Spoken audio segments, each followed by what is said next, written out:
Here we are, December 8th, 2022 on Larissa, and we are reading To a God Unknown by John Steinbeck. Chapter 23. They awakened to a world swaddled in gray fog. The house and the sheds were dark shadows in the mist, and from below the cliff the surf sounded muffled and hollow. Their blankets were damp. The moisture clung in fine drops to their faces and hair. Joseph found the old man sitting beside a smoldering fire in his hut, and he said, "We must start back as soon as we can find our horses." The old man seemed sad at their going. "I hoped you would stay a little while. I've told you my knowledge. I thought you might give me yours." Joseph laughed bitterly. "I've none to give. My knowledge has failed. How can we find our horses in the mist?" "Oh, I'll get them for you." He went to the door and whistled shrilly, and in a moment the silver bell began to ring. The burros came trotting in, and the two horses after them. Joseph and Thomas saddled their horses and tied the blankets on them, and then Joseph turned to say goodbye to the old man, but he had disappeared into the mist, and he didn't answer when Joseph called. "He's crazy," Thomas said. "Come on, let's go." They turned the horses into the trail and let them have their heads, for the fog was too thick for a man to find his way. They came to the crease where the violent growth of the redwoods were. Every leaf dripped moisture, and the sheds of the mist clung to the tree trunks like tattered flags. The men were halfway to the pass before the fog began to thin and break and whirl about like a legion of ghosts caught by the daylight. At last the trail climbed above the mist level, and looking back, Joseph and Thomas saw the tumbling sea of fog extending to the horizon, covering from sight the sea and the mountain slopes. And in a little they reached the pass and looked over at their own dry, dead valley, burning under the vicious sun, smoking with heat waves. They paused in the pass and looked back at the green growth in the canyon they had come from, and at the gray sea of fog. "I hate to leave it," Thomas said. "If there were only feed for the cattle, I would move over." Joseph looked back only for a moment, and then he started ahead over the pass. "It isn't ours, Thomas," he said. "It's like a beautiful woman, and she isn't ours." He urged his horse over the hot, broken rock. "The old man knew a secret, Tom. He told me some straight, clean things." "He was crazy," Thomas insisted. "In any other place he would be locked up. What did he have all those caged creatures for?" Joseph thought of explaining. He tried to think of how he would begin. "Oh, he keeps them to eat," he said. "It isn't easy to shoot game, and so he traps the things and keeps them until he needs them." "But that's all right," Thomas said more easily. "I thought there was something else. If that's all it is, I don't mind. His craziness hasn't to do with the animals and birds, then." "Not at all," said Joseph. "If I'd known that, I wouldn't have walked away. I was afraid there was some ceremony." "You are afraid of every kind of ritual, Thomas. Do you know why?" Joseph slowed his horse so that Thomas could come closer. "No, I don't know why," Thomas admitted slowly. "It seems a trap, a kind of little trap." "Perhaps it is," Joseph said. "I hadn't thought of it." When they had got down the slope to the river source, with its dry and brittle moss and its black ferns, they drew up under a bay tree. "Let's go over the ridge and drive in any cattle we can see," Thomas said. They left the river and followed the shoulder of the ridge, and the dust clouded up and clung about them. Suddenly Thomas pulled up his horse and pointed down the slope. Look there."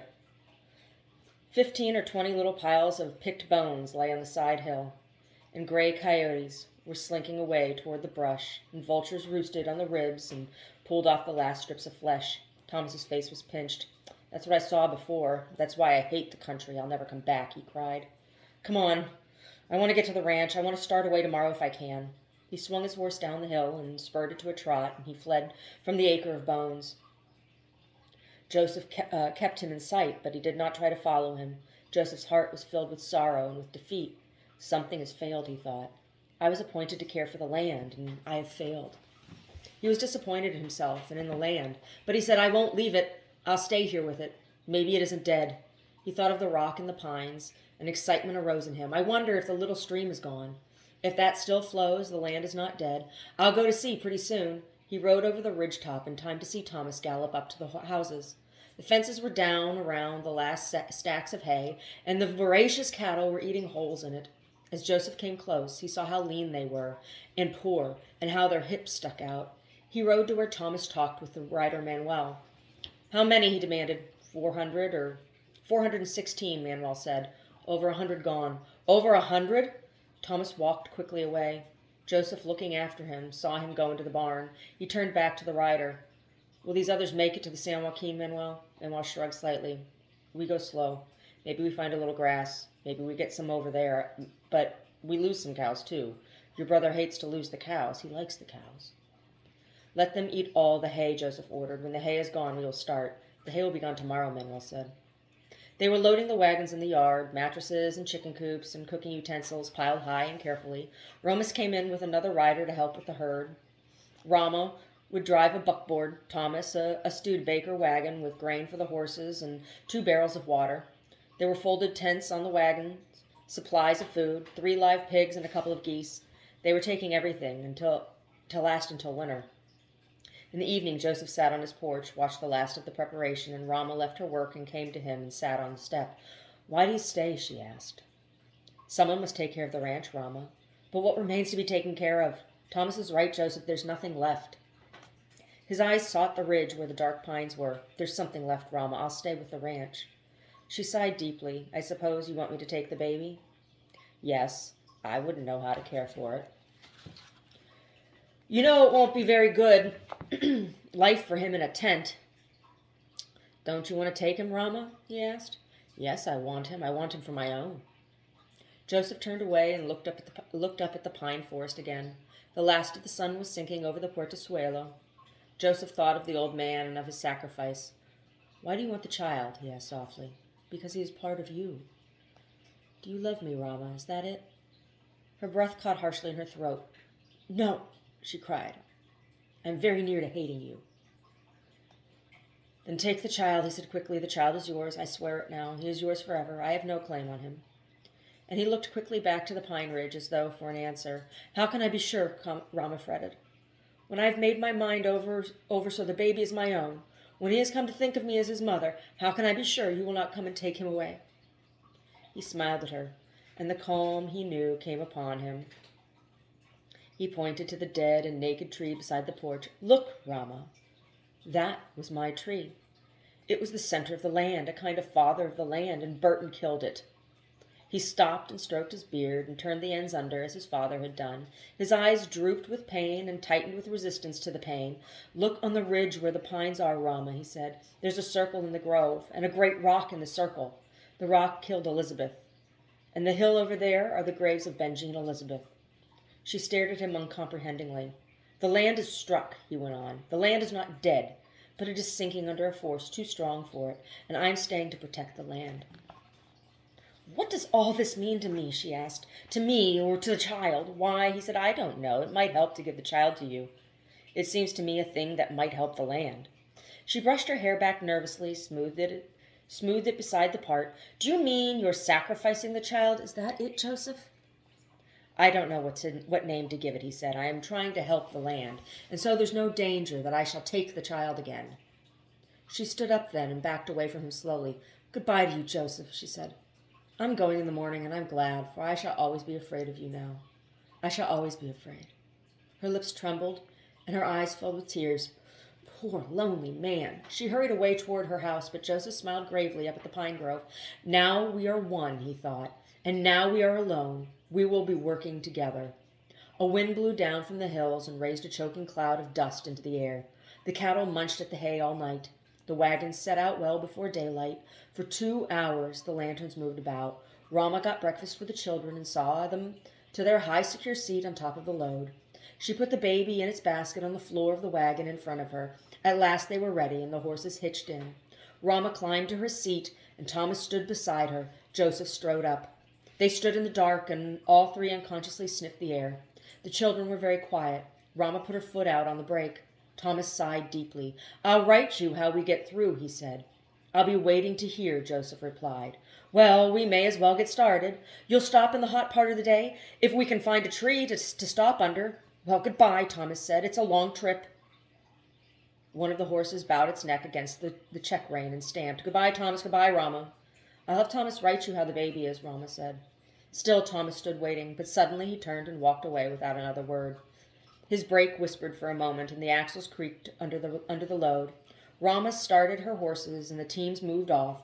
Martha, on top of the load, cried bitterly because no one could see her waving a handkerchief. The other children had gone to sleep, but Martha awakened them. We're going to a bad place, she said quietly. But I'm glad we're going, because this place will burn up in a week or 2. Joseph could hear the creaking wheels after the team disappeared. He strolled to the house that had been Juanito's. where the drovers were finishing their coffee and fried meat. As the first dawn reappeared, they emptied their cups and rose heavily to their feet. Romas walked out to the corral with Joseph. "Take them slowly," Joseph said. "Sure I will. It's a good bunch of riders, Mr. Wayne. I know all of them."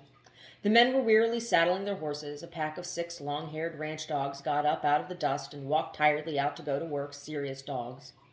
The red dawn broke. The dogs lined out. Then the corral gate swung open and the herd started, 3 dogs on each side to keep them in the road, and the riders fanned out behind. With the first steps of dusk billowed into the air, the riders raised their handkerchiefs and tied them over the bridges of their noses, and 100 yards the herd had almost disappeared in the dust cloud.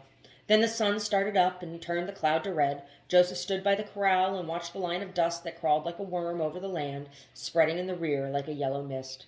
The thick cloud moved over the hill at last, but the dust hung in the air for hours. Joseph felt the weariness of the long journey. The heat of the early sun burned him, and the dust stung his nose. For a long time he did not move away from his place, but stood and watched the dust-laden air where the herd had passed. He was filled with sorrow. The cattle are gone for good, he thought. Most of them were born here, and now they're gone. He thought how they had been fresh-coated calves, sleek and shiny, with the licking of their mothers, how they had flattened little beds in the grass at night. He remembered the mournful bellowing of the cows when the calves got lost, and now there were no cows left. He turned away at last to the dead houses, the dead barn, and the great dead tree. It was quieter than anything should be. The barn door swung open on its hinges. Rama's house was open too. He could see the chairs inside and the polished stove.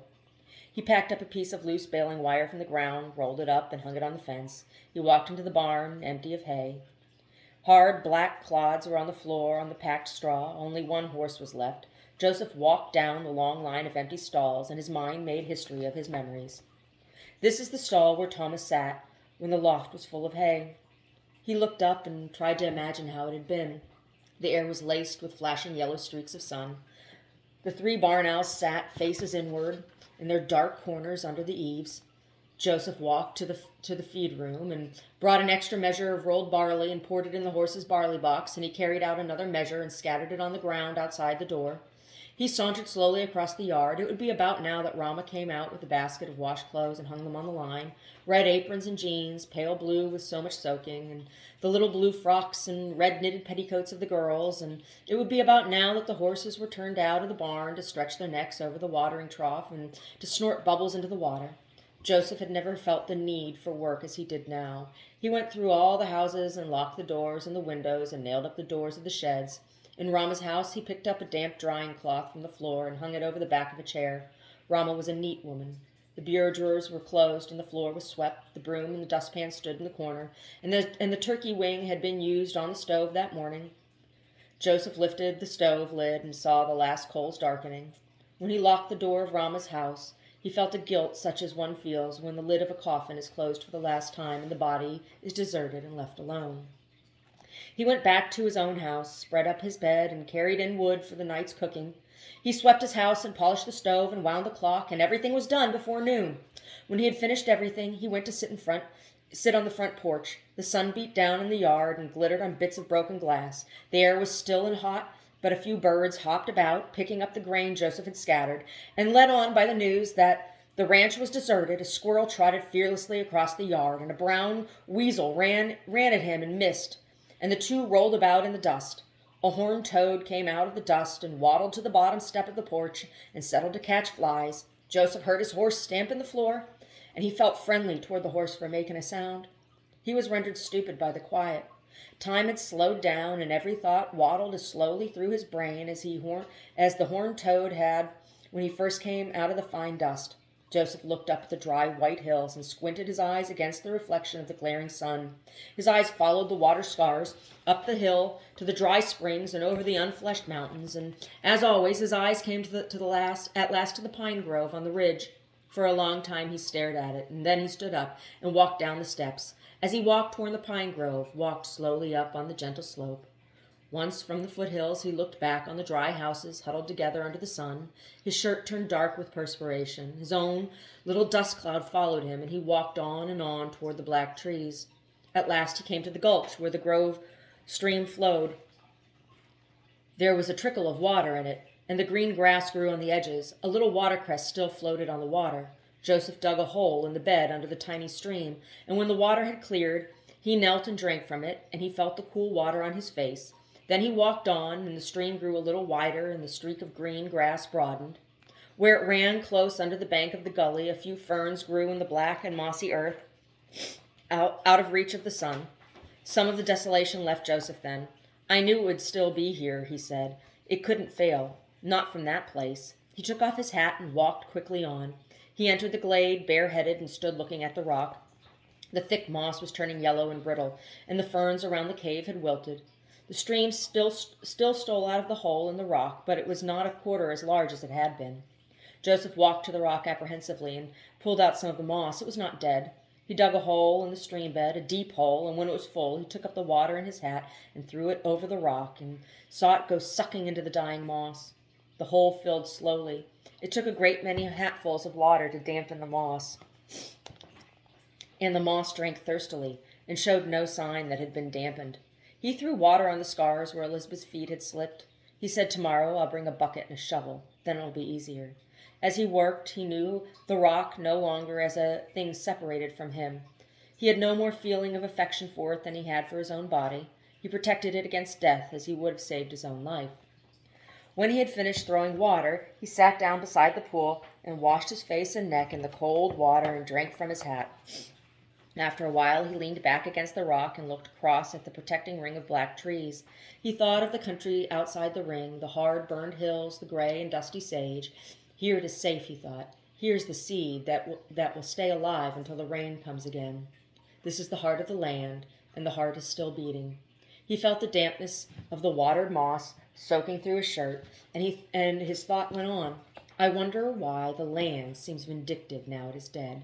He thought of the hills like blind snakes with frayed and peeling skins lying in wait about his stronghold where the water still flowed. He remembered how the land sucked down his little stream before it had run hundreds of yards. The land is savage, he thought, like a dog far gone in hunger. And he smiled at the thought because he nearly believed it. The land would come in and blot the stream and drink my blood if it could. It is crazy with thirst. He looked down at the little stream stealing across the glade. Here is the seed of the land's life. We must guard against the land gone crazy. We must use the water to protect the heart, else the little taste of water may drive the land to attack us. The afternoon was waning now. The shadow of the tree line crossed the rock and closed on the other side of the circle. It was peaceful in the glade. I came in time, Joseph said to the rock and to himself. We will wait here, barricaded against the drought. His head nodded forward after a while, and he slept. The sun slipped behind the hills, and the dust withdrew, and the night became before he awakened. The hunting owls were coasting in front of the stars, and the breeze that always follows the night was slipping along the hills. Joseph awakened and looked into the black sky. In the moment, his brain reeled up from sleep, and he knew the place. But some strange things had happened, he thought. I live here now. The farmhouses down in the valley were not his home any more. He would go creeping down the hill and hurry back to the protection of the glade. He stood up and kicked his sleeping muscles awake, and then he walked quietly away from the rock, and when he reached the outside, he walked secretly as though he feared to awaken the land. There were no lights in the houses to guide him this time. He walked in the direction of his memory. The houses were close before he saw them. And then he saddled his horse and tied blankets and a sack of grain and bacons and 3 hams and a great bag of coffee to the saddle. At last he crept away, leading the pack horse. The houses were sleeping. The land rustled in the night wind. Once he heard some heavy animal walking in the brush, and his hair prickled with fear, and he waited until the steps had died away before he went on. He arrived back at the glade in the false dawn.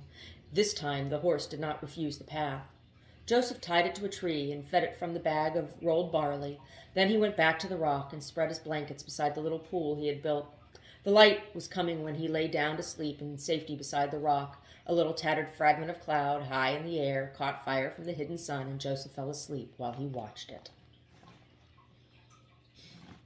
24. Although the year turned into autumn and the weeks built months the summer's heat continued on, and at length withdrew so gradually that no change of season was perceptible. The doves which flocked near water were gone long ago, and the wild ducks flying over looked for their resting ponds in the evening and flew tiredly on, while the weaklings landed in dry fields and joined some new flock in the morning. It was November before the air cooled, and the winter seemed really coming in, and by then the earth was tinder dry.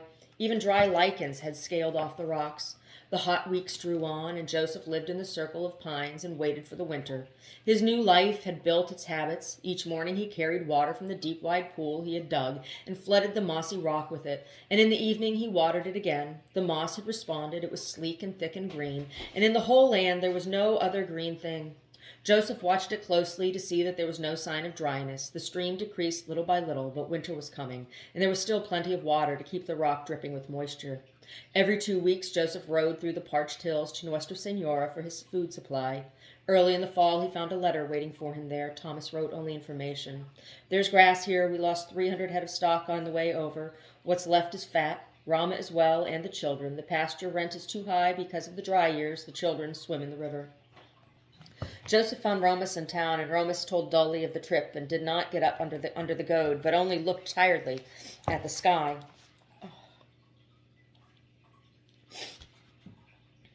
Romus could tell their condition to an ounce of strength. He looked at their eyes, and then he shot the tired beasts, and the weary eyes set and glazed, but did not change. Little feed and little water. The moving herds filled the road, and the farmers along the road were hostile. They patrolled their fence lines and shot any stock that broke through. The roads were lined with dust-covered carcasses, and the path of travel stank from end to end with rotting flesh.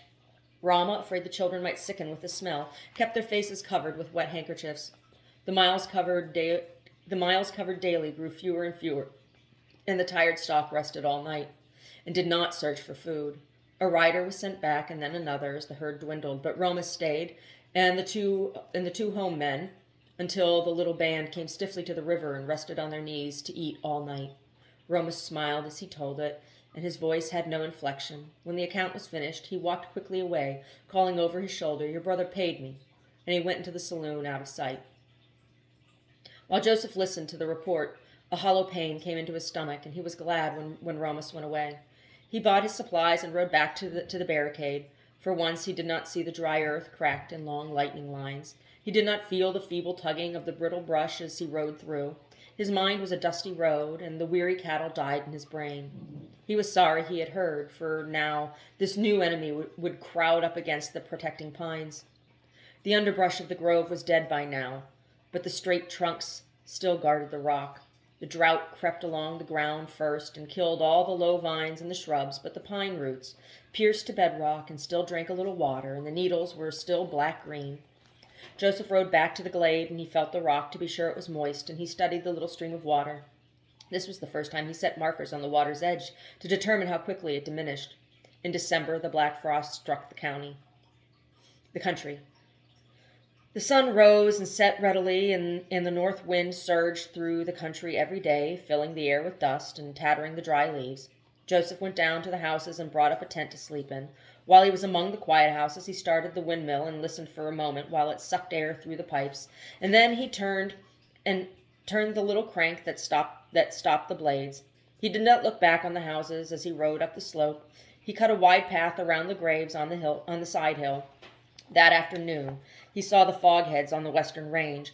I might go back to the old man, he thought. There may be more things he could tell me. But this thought was play. He knew he couldn't leave the rock, for fear the moss would wilt. He went back to the silent glade and spread his tent.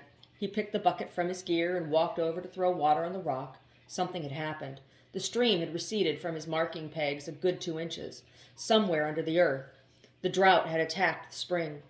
Joseph filled his bucket at the pool and threw water on the rock and then filled again. And soon the pool was empty. He had to wait half an hour for the dying stream to fill it again. For the first time a panic fell upon him. He crawled into the little cave and looked at the fissure from which the water slowly trickled, and he crawled out again, covered with moisture of the cave. He sat beside the stream and watched it flow into the pool, and he thought he could see it decrease while he looked. The wind ruffled the pine branches nervously. "It will win," Joseph said aloud. "The drought will get in at us." He was frightened. In the evening he walked out the path and watched the sun setting in Portezuelo. The fog came out of the hidden sea and swallowed the sun. In the chill winter evening Joseph gathered an armful of dead pine twigs and a bag of cones for his evening's fire. He built his fire close to the pool this night so that its light fell on the tiny stream. When his meager supper was finished, he leaned back against his saddle and watched the water slipping noiselessly into the pool. The wind had fallen, and the pines were quiet. All around the grove, Joseph could hear the drought creeping, slipping on the dry scales over the ground, circling and exploring the edges of the grove, and he heard the dry, frightened whisper of the earth as the drought passed over it. He stood up now and put his bucket in the pool under the stream, and each time it filled, he poured it over the rock and sat down to wait for the bucket to fill again. It seemed to take a longer time with each bucket full. The owls flew ceaselessly about in the air, for there were few little creatures to catch. Then Joseph heard a faint, slow pounding on the earth. He stopped breathing to listen. "It's coming up the hill now. It will get in tonight." He took a new breath and listened again for the rhythmic pounding, and he whispered, "When it gets here, the land will be dead, and the stream will stop." The sound came steadily up the hill, and Joseph, trapped with the rock, listened to it coming. Then his horse lifted his head and bickered, and its answering bicker came back from the hillside below the grove. Joseph started up and stood by his little fire, waiting for his shoulders to set and his head forward to resist the blow. In the dim night light he saw a horseman ride into the glade and pull up his horse. The horseman looked taller than the pines, and the pale blue light seemed to frame his head. But then his voice called softly, "Señor Wayne." Joseph sighed and his muscles relaxed. "It's you, Juanito," he said tiredly. "I know your voice." Juanito dismounted and tied his horse, and then he strode to the little fire. "I came first to Nuestra Señora. They told me that you were alone. I went to the ranch then, and the houses were deserted." "How did you know to look for me here?" Joseph said. Juanito knelt by the fire and warmed his hands, throwing on twigs to make a fresh blaze. "I remembered that you told your brother once, Señor. He said this place is like cool water. I came over the dry hills, and I knew where you'd be." Now that the blaze was leaping, he looked into Joseph's face. "You are not well, Señor. You are thin and sick." "I am well, Juanito." "You look dry and feverish. You should see a doctor tomorrow." "No, I am well." "Why did you come back, Juanito?" Juanito smiled at a remembered pain. "The thing that made me go was gone, Señor. I knew when it was gone, and I wanted to come back. I have a little son, Señor. I just saw him tonight. He looks like me with blue eyes, and he talks a little. His grandfather calls him Chango, and says he is a little piojo, and he laughs. That Garcia is a happy man." His face had grown bright with all this gladness, but he grew sad again. "You, Señor, they told me about you and the poor lady. There are candles burning for her." Joseph shook his head a little against the memory. There was this thing coming, Juanito. I felt it coming. I felt it creeping in on us, and now it is nearly through. Just this little island left." "What do you mean, Señor?" "Listen, Juanito. First there was the land, and then I came to watch over the land, and now the land is nearly dead. Only this rock and I remain. I am the land." His eyes grew sad. "Elizabeth told me once of a man who ran away from the old fates. He clung to an altar where he was safe." Joseph smiled in recollection. Elizabeth had stories for everything that happened, stories that ran alongside things that happened and pointed to the way they'd end. A silence fell upon them. Juanito broke up more sticks and threw them on the fire. Joseph asked, "Where did you go, Juanito, when you went away?" "I went to Nuestra Señora. I found Willie, and I took him away with me." He looked hard at Joseph. "It was the dream, Señor. You remember the dream? He told me often. He dreamed he was on a hard, dusty land which shone. There were holes in the ground. The men who came out of the holes pulled him to pieces like a fly. It was a dream. I took him with me, that poor Willie. We went to Santa Cruz and worked on a ranch nearby in the mountains. Willie liked the big trees on the hills. The country was so different from that place in the dreams, you see." Juanito stopped and looked up into the sky at a half moon that showed its face over the treetops. "One moment," Joseph said, and then he lifted the full bucket from the hole and flung the water on the rock. Juanito watched him and made no comment. "I do not like the moon any more," Juanito continued. "We worked there on the mountain, herding cattle among the trees, and Willie was glad. Sometimes he had the dream, but I was always there to help him. And after each time he dreamed, we went to Santa Cruz and drank whiskey and saw a girl." Juanito pulled his hat down to keep the moonlight from his face. "One night Willie had his dream, and the next night we went to town. There was a beach in Santa Cruz, and amusements, tents, and little cars to ride on. Willie liked those things. We walked along in the evening by the beach, and there was a man with a telescope to see the moon. 5 cents it cost. I looked first, and then Willie looked. Juanito turned away from Joseph. Willie was very sick, he said. I carried him in front of me on my saddle and led his horse, but Willie couldn't stand it, and he hanged himself from a tree limb with a riata that night. It had been all right when he thought it was a dream, but when he saw the place was really there and not a dream, he couldn't stand it to live. Those holes, senor, and that dry, dead place, it was really there, you see. He saw it in the telescope. He broke some twigs and threw them in the fire. I found him hanging in the morning. Joseph jerked upright. Make up the fire, Juanito. I'll put some coffee to cook. It's cold tonight. Juanito broke the twigs and kicked a dry limb to pieces with his boot heel. I want to come back, senor. I was lonely. Is the old thing gone from you? Yes, gone. It was never in me. There's nothing here for you. Only I am here. Juanito put out a hand as though to touch Joseph's arm, but then he drew it back. Why do you stay? They say the cattle are gone, and all your family. Come with me out of this country, senor. Juanito watched Joseph's face in the firelight and saw the eyes harden. There is only the rock and the stream. I know how it will be. The stream is going down.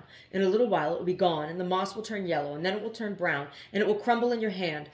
Then only I will be left, and I will stay. His eyes were feverish. I will stay until I am dead, and when that happens, nothing will be left.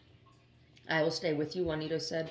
The rains will come. I'll wait here with you for the rains. But Joseph's head sank down. I don't want you here, he said miserably. That would make too much time to wait. Now there is only night and day and dark and light. If you should stay, there would be 1,000 other intervals to stretch out the time, intervals between words, and the long time between striding steps. Is Christmas nearly here? He demanded suddenly. Christmas is past, Juanito said. It will be the New Year in 2 days. Ah, Joseph sighed and sank back against his saddle. He caressed his beard jealously. A new year, he said softly. Did you see any clouds as you rode up, Juanito? No clouds, senor. I thought there was a little mist, but see, the moon has no fringe. There might be clouds in the morning, Joseph said. It's so close to the New Year, there might be clouds. He lifted his bucket again and threw the water over the rock. They sat silently before the fire, feeding it with twigs now and then, while the moon slipped over the circle of sky. The frost settled down, and Joseph gave Juanito one of his blankets to wrap about his body, and they waited for the bucket to be slowly filled. Juanito asked no questions about the rock, but once Joseph explained, I can't let any of the water go to waste. There isn't enough. Juanito roused himself. You are not well, senor. Of course I'm well. I do not work, and I eat little, but I am well. Have you thought to see Father Angelo? Juanito asked suddenly. The priest? No. Why should I see him? Juanito spread his hands as though to deprecate the idea. I don't know why. He is a wise man and a priest. He is close to God. What could he do? Joseph demanded. I don't know, senor, but he is a wise man and a priest. Before I rode away, after the other thing, I went to him and confessed. He is a wise man. He said you were a wise man too. He said, one time that man will come knocking at my door. That is what Father Angelo said. One time he will come, he said. It might be in the night. In his wisdom he will need strength. He is a strange man, senor.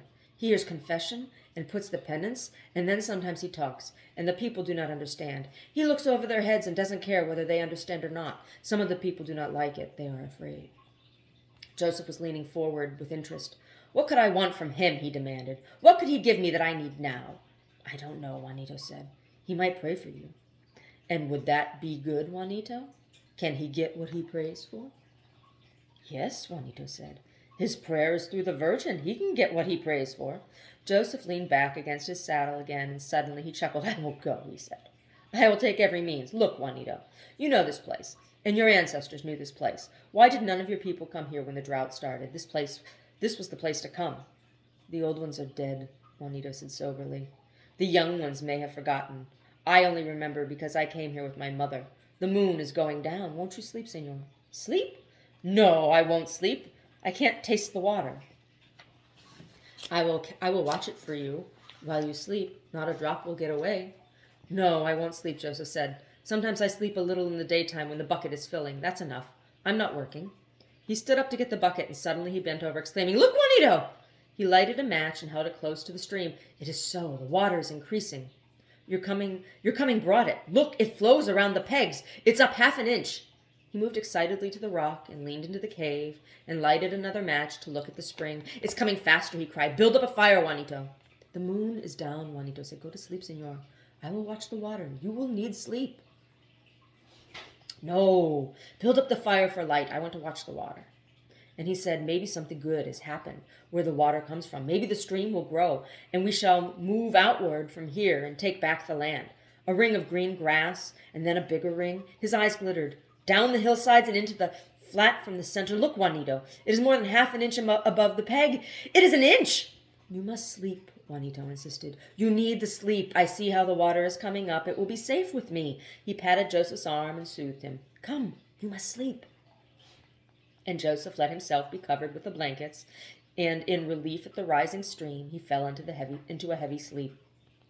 Juanito sat in the dark and faithfully emptied the water on the rock when the bucket was filled. This was the first unbroken rest that Joseph had taken for a long time.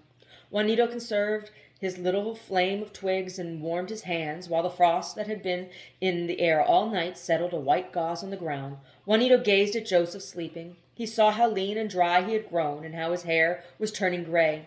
The terse Indian stories his mother had told him came into his mind, stories of the great misty spirit and the jokes he played on man and on other gods. And then, while he looked at Joseph's face, Juanito thought of the old church in Nuestra Senora and its thick adobe walls and mud floors. There was an open space at the eaves, and the birds flew in sometimes during the Mass. Often there were bird droppings on St. Joseph's head and on the blue mantle of Our Lady. The reason for his thought came slowly out of the picture. He saw the crucified Christ hanging on his cross, dead and stained with blood. There was no pain in his face now he was dead, but only disappointment and perplexity, and over these was infinite weariness. Jesus was dead, and the life was finished. Juanito built a tall blaze to see Joseph's face clearly, and the same things were there, the disappointment and the weariness, but Joseph was not dead. Even in his sleep, his jaw was resistantly set. Juanito crossed himself and walked to the bed and pulled up the covers around the sleeping man, and he stroked the hard shoulder. Juanito loved Joseph achingly. He watched on while the dawn came, and he tossed the water on the rock again and again. The water had increased a little during the night. It washed around the peg Joseph had set and made a little swirl. The cold sun came up at last and shone through the forest.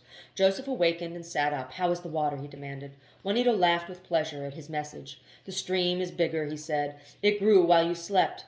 Joseph kicked off the blankets and went to look. It is, he said. There's a change somewhere. He felt the mossy rock with his hand. You'll keep it well wet, Juanito? Thank you. Does it seem greener to you this morning? I could not see the color in the night, Juanito said. They cooked their breakfast then and sat beside the fire drinking their coffee. Juanito said, we will go to Father Angelo today. Joseph shook his head slowly. It would be too much water lost. Besides, there's no need to go. The stream is coming up. Juanito answered without looking up, for he didn't want to see Joseph's eyes. It will be good to see the priest, he insisted. You come away from the priest feeling good. Even if it is only a little thing confessed, you feel good. I don't belong to that church, Juanito. I couldn't confess. Juanito puzzled over that. Anyone can see Father Angelo, he said at last. Men who have not been to church since they were little children came back at last to Father Angelo, like wild pigeons to the watering holes in the evening. Joseph looked back at the rocks. But the water is coming up, he said. There's no need to go now. Because Juanito thought the church might help Joseph, he struck slyly. I have been in this country since I was born, Signor. And you have lived here only a little while. There are things you do not know. What things? Joseph asked. Juanito looked at him full in the eyes then. I have seen it many times, Signor, he said in compassion. Before a spring goes dry, it grows a little. Joseph looked quickly at the stream. This is a sign of the end, then? Yes, Signor. Unless God interferes, the spring will stop. Joseph sat in silence for several minutes, pondering. At last he stood up and lifted his saddle by the horn. Let's go to see the priest, he said harshly. Maybe he can't help, Juanito said. Joseph was carrying the saddle to the tethered horse. I can't let any chance go by, he cried. When the horses were saddled, Joseph threw one more bucket of water over the rock. I'll be back before it can get dry, he said. They cut a straight path across the hills and joined the road far on their way. A dust cloud hung over their trotting horses. The air was chilly and stinging with frost. When they were halfway to Nuestra Senora, the wind came up and filled the whole valley with a dust cloud and spread the dirt in the air until it was a pale yellow mist that obscured the sun. Juanito turned in his saddle and looked to the west from whence the wind came.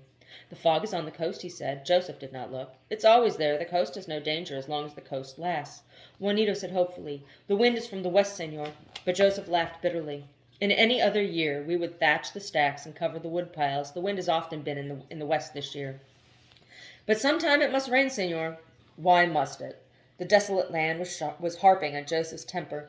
He was angry with the bony hills and stripped trees.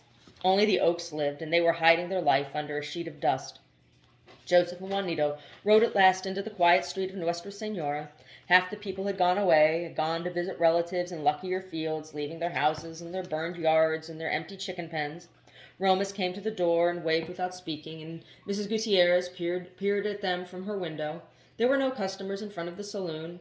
When they rode up the street to the squat mud church, the evening of the short winter day was approaching. Two black little boys were playing in ankle-deep dust on the road. The horsemen tied their beasts to an ancient olive tree. I will go into the church to burn a candle, Juanito said. Father Angelo's house is behind. When you are ready to go back, I will be waiting at the house of my father-in-law. He turned into the church, but Joseph called him back. Listen, Juanito, you must not go back with me. I want to go, senor. I'm your friend. No, Joseph said finally. I do not want you here. I want to be alone. Juanito's eyes dulled with rebellion and hurt. Yes, my friend, he said softly, and he went to the open door of the church. Father Angelo's little whitewashed house stood directly behind the church. Joseph climbed the steps and knocked at the door, and in a moment Father Angelo opened it. He was dressed in an old cassock over a pair of overalls. His face was paler than it had been, and his eyes were bloodshot with reading. He smiled a greeting. Come in, he said. Joseph stood in a tiny room decorated with a few bright holy pictures. The corners of the room were piled with thick books, bound in sheepskin, old books from the missions. My man, Juanito, told me to come, Joseph said. He felt a tenderness emanating from the priest, and the soft voice soothed him. I thought you might come sometime, Father Angelo said. Sit down. Did the tree fail you finally? Joseph was puzzled. You spoke about the tree before. What did you know about the tree? Father Angelo laughed. I'm a priest, enough to recognize a priest. Hadn't you better call me father? That's what all the people do. Joseph felt the power of the man before him. Juanito told me to come, father. Of course he did. But did the tree fail you at last? My brother killed the tree, Joseph said sullenly. Father Angelo looked concerned. That was bad. That was a stupid thing. It might have made the tree more strong. The tree died, Joseph said. The tree is standing dead. And you've come to the church at last?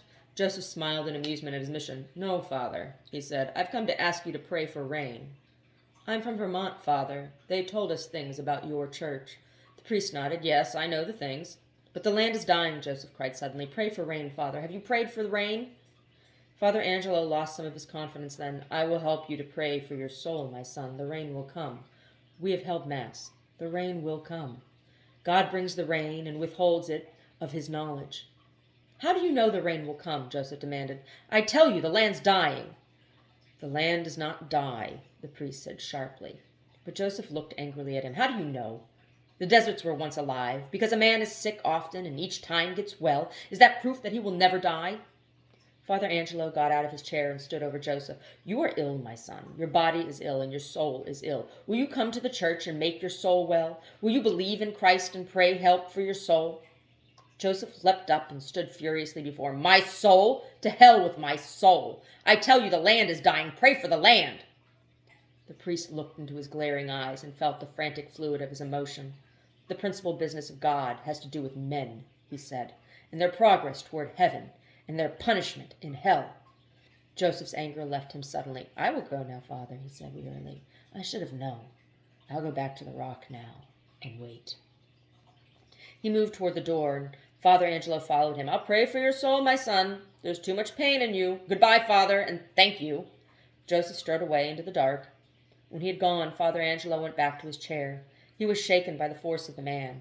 He looked up at one of his pictures, Descent from the Cross, and he thought, thank God this man has no message. Thank God he has no will to be remembered, to be believed in, and in sudden heresy, else there might be a new Christ here in the West. Father Angelo got up then and went into the church and prayed for Joseph's soul before the high altar, and he prayed forgiveness for his own heresy, and then, before he went away, he prayed that the rain might come quickly and save the dying land.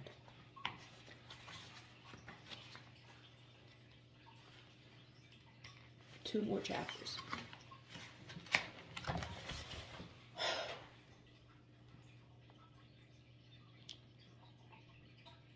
You're in California. they are trying to destroy this state, right? The lie of solar energy as savior will destroy the treasure of the wildness of California, the wilderness of California, right? Why have they pushed this agenda of solar energy? Well, solar panels were cheap and manufactured easily in South America, right? Until the collapse of Venezuela and the decimation of the rainforests in South America, because that's where titanium dioxide is mined, right? That is the decimation of the rainforest. That is why, for the creation of solar panels. And so now they want to strip mine California. They want to frack and get all the natural gas, which causes destabilization of the ground and causes earthquakes, right? The Biden administration cares nothing about greening anything.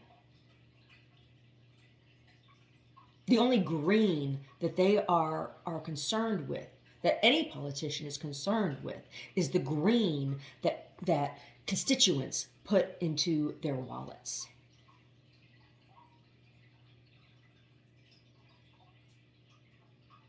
And the church is complicit. So long as they can keep people ignorant and women pregnant and enslaved. Right?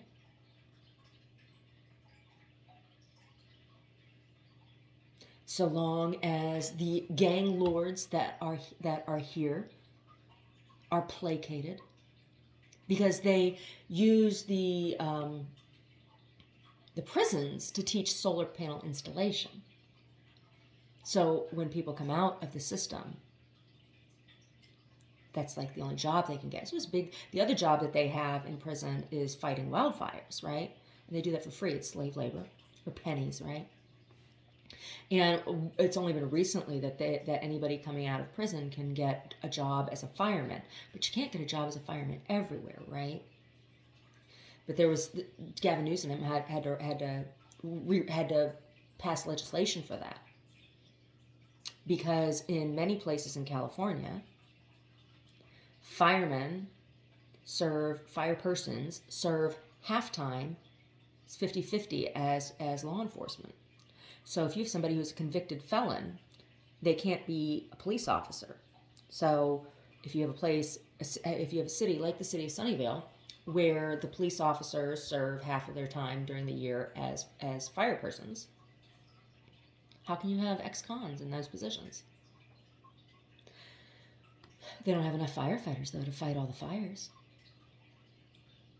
And they don't have the budget arranged so that there's funding appropriate for maintenance of wildlands.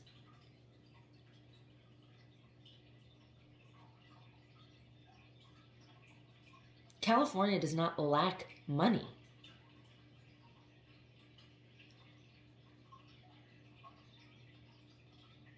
It's just overly bureaucratic. And people have remained in positions of power in local government, right? In municipal government, civil servants positions. And all they care about is sitting on their ass and collecting their check.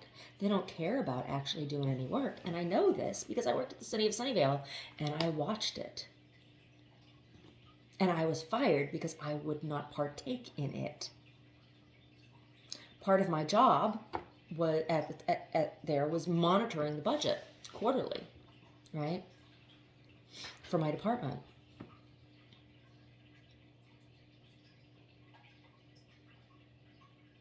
Like, it was hard, literally, to get light bulbs changed in the buildings, because you had to go through, figure out what pay code, and you had to have somebody coming from another department who wasn't there. I couldn't even change my own goddamn light bulbs.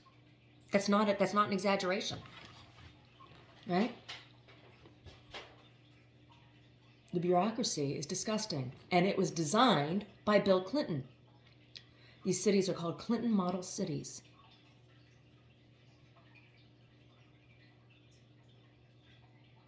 Model.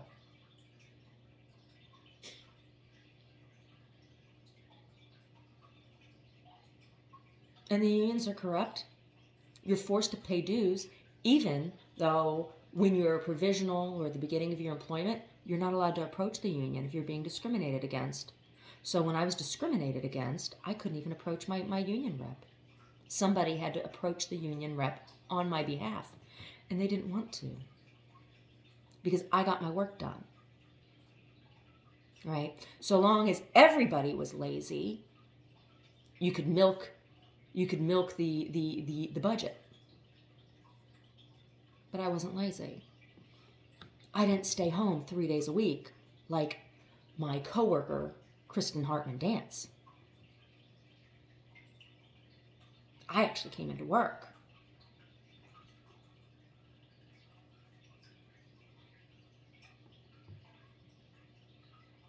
Yeah. And that's the way California is run. And the Biden administration wants to frack this whole state, which uses the majority of our water sources, right? That's why they don't want to talk about the drought right now. They don't want to talk about the drought. They don't want to talk about the drought because then people might start asking questions about where the water's being used. That's where it's being used. A lot of it's being used in fracking, right? They say, "Oh, don't use your wood burning stove. Don't use your wood burning stove because of air quality. Blah blah blah blah blah blah blah."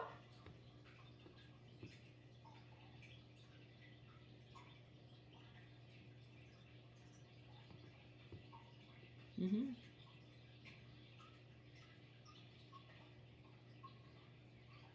They've been trying to replant redwood forests up further north in Washington and Oregon. However, they have not been having ecological success with all of the with some of the other critters that like to live around redwoods. It's not that they haven't been able to get the trees, but there's very unique ecosystems here. Very, very unique ecosystems here. And it's having a spidering effect across the nation. Because everything is connected, right? And that's why Putin invaded Crimea to get thorium for the thorium salt reactors that Russia and China are building, right?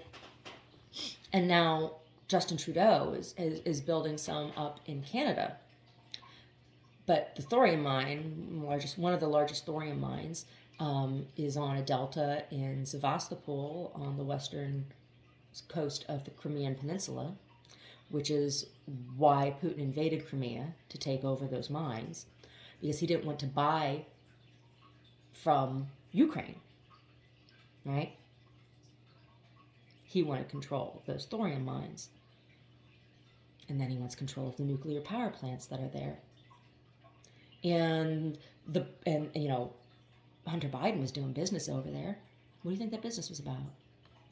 Why do you think Russia left the G8? And then shortly after that, burnt all of their records in the embassy in San Francisco and pulled out of San Francisco. That was during the Obama administration, the end of the Obama administration. Mm-hmm.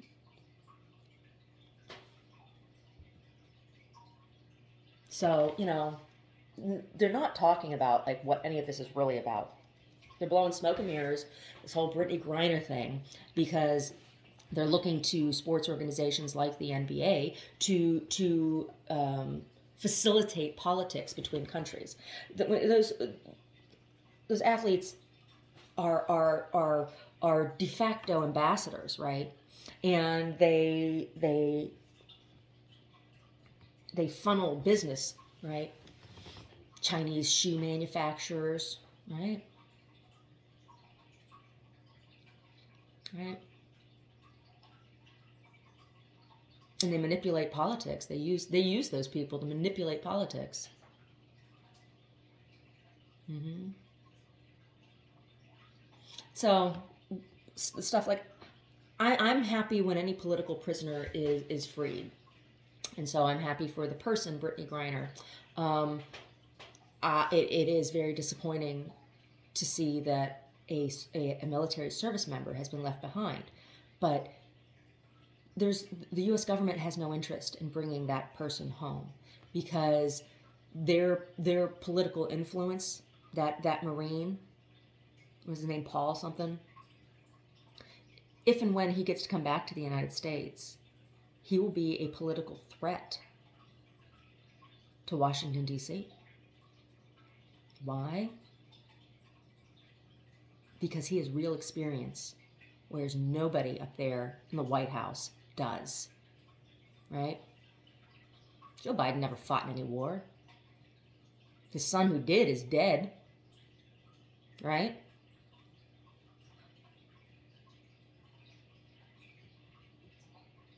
Kamala Harris hasn't fought in any war.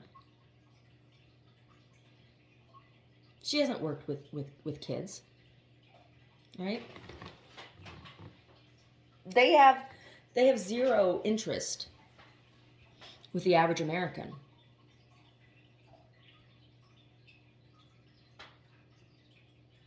They facilitated the destabilization of Ukraine, and now they're just waiting to see. They're doing the minimum that they can do, right? Because there's all these people dying, right? All these Ukrainians. Oh, but who cares? Their skin's not the right color, so who really cares? People in Mexico are starting to wake the fuck up, though, because they have a whole lot of Ukrainians down in Mexico now. They have a whole lot of Ukrainians down in Mexico. Talking to somebody who goes back and forth between Mexico. It's like, yeah, that's different. Oh, yeah, Ukrainians are different, huh? Right? Then you got Trump there saying, oh, Ukraine's so corrupt. Who the hell is he to talk about what and who is corrupt? Taking documents and hide them in his bedroom. Right? Refusing to disclose his tax information. Let's talk about corruption. Let's talk about corruption. Naming your children to cabinet appointments. Nepotism? That's not corruption now? Trump is corrupt. The Republican Party is corrupt. Right? And now there's this whole movement of, the whole Black Lives Matter thing is corrupt. It's a communist organization. It is a communist organization that is seeking black supremacy. I'm not for white supremacy either. I'm anti-segregation. I'm an integrationist. I only believe, and even that, like, I only believe in one race, the human race, right?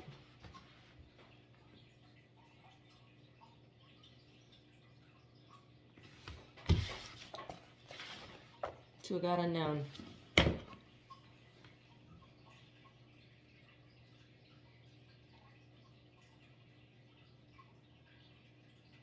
To a God unknown. May that God help us all.